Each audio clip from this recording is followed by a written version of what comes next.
যদি জলের তলায় তলিয়ে যায় গোটা শহর, তাহলে কি হবে? আর মাত্র 6 বছর, ভয়ঙ্কর বিপদে কলকাতা।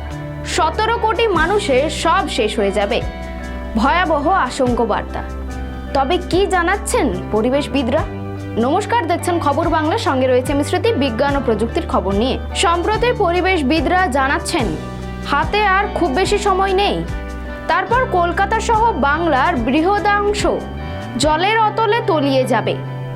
গবেষণায় জানা গিয়েছে আগামী 6 বছরের মধ্যেই কলকাতাকে স্পর্শ করে ফেলবে সমুদ্র। কিন্তু বাস্তব চিত্র আরো ভয়ানক।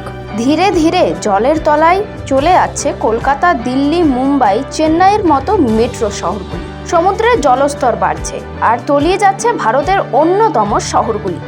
পরিবেশবিদরা জানাচ্ছেন হাতে আর খুব বেশি সময় নেই। তারপর কলকাতা সহ বাংলার বৃহদাংশ জলের অতলে তলিয়ে যাবে।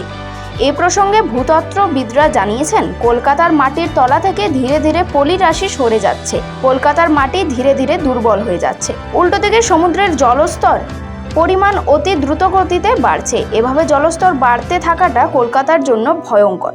শুধুমাত্র কলকাতা নয়, ভারতবর্ষের উপকূলবর্তী এলাকার 12টি শহর তলিয়ে যেতে পারে আগামী 12 থেকে 15 বছরের মধ্যে। বিজ্ঞানীরা জানিয়েছেন তাপমাত্রা বাড়ছে সব জায়গায়। অ্যাভারেজ গ্লোবাল টেম্পারেচারের হু হু করে বেড়ে চলেছে।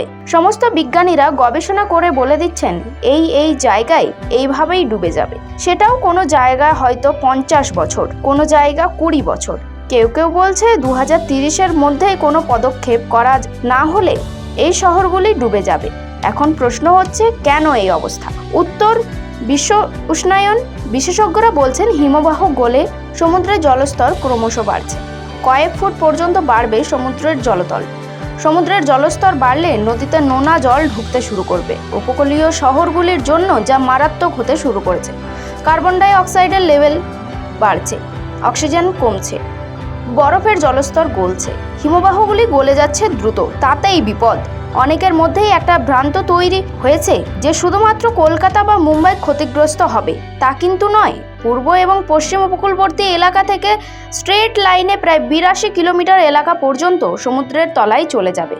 এই ঘটনার 10 বছর পর ভূমিভাগের আরও 70 কিলোমিটার মধ্যে সমুদ্রের জল ঢুকে পড়বে।